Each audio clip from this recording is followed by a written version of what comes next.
السلام علیکم ورحمۃ اللہ وبرکاتہ۔ محترم دوستو، آج کی اس ویڈیو میں ہم آپ کو بتائیں گے نیک بیوی کے کچھ اوصاف، وہ بھی حدیث پاک کی روشنی میں۔ حدیث پاک آپ کو سامنے نظر آ رہی ہے، تو میں صرف ترجمہ پر اکتفا کروں گا تاکہ ویڈیو لمبی نہ ہو جائے۔ تو آئیے شروع کرتے ہیں حدیث پاک۔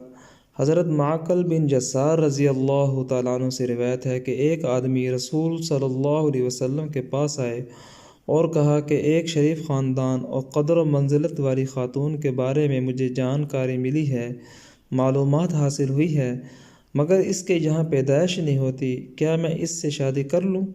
آپ صلی اللہ علیہ وسلم نے ان کو منع فرمایا۔ وہ دوبارہ آئے اور تیسری بار آئے اور آپ صلی اللہ علیہ وسلم نے منع فرمایا اور کہا کہ زیادہ محبت کرنے والی اور زیادہ بچے جننے والی عورت سے شادی کرو، کیونکہ میں قیامت کے دن دوسری قوموں کے مقابلے میں تمہاری کثرت پر فخر کروں گا۔ وضاحت: اس حدیث میں صراحتاً اس بات پر زور دیا گیا ہے کہ شادی کے مقاصد میں اہم مقاصد اولاد کا حصول بھی ہے۔ شادی محض جنسی تسکین یا بیوی اور سسرال والوں کے مقام و مرتبہ سے استفادہ کے لیے نہیں ہوتی۔ اس لیے اگر قرائن وغیرہ سے عورت کا بھان پن معلوم ہو جائے تو اس سے شادی سے اجتناب کر کے ایسی عورت کا انتخاب کیا جائے جس کے اندر افزائش نسل کی استطاعت اور خوبی ہو۔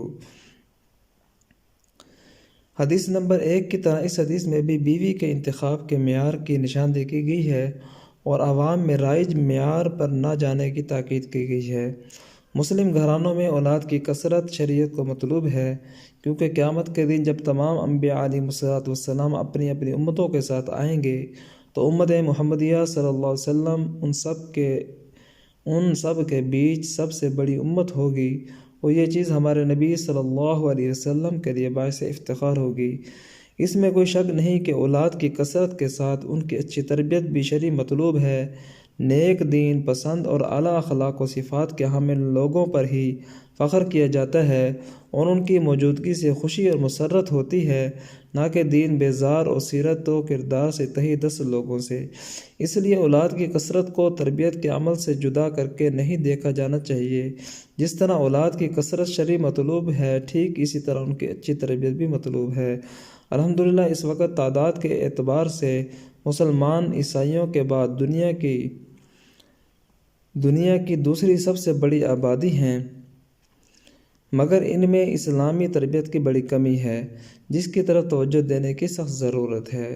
تو اس لیے میری بھی آپ سے درخواست ہے کہ ہم اپنی اولادوں کی اچھی تربیت کریں اور اچھی تربیت کے لیے بیوی کا بھی اچھا انتخاب کریں۔ اللہ تعالی ہم سب کو اس پر عمل کرنے کی توفیق عطا فرمائے۔ السلام علیکم ورحمۃ اللہ وبرکاتہ۔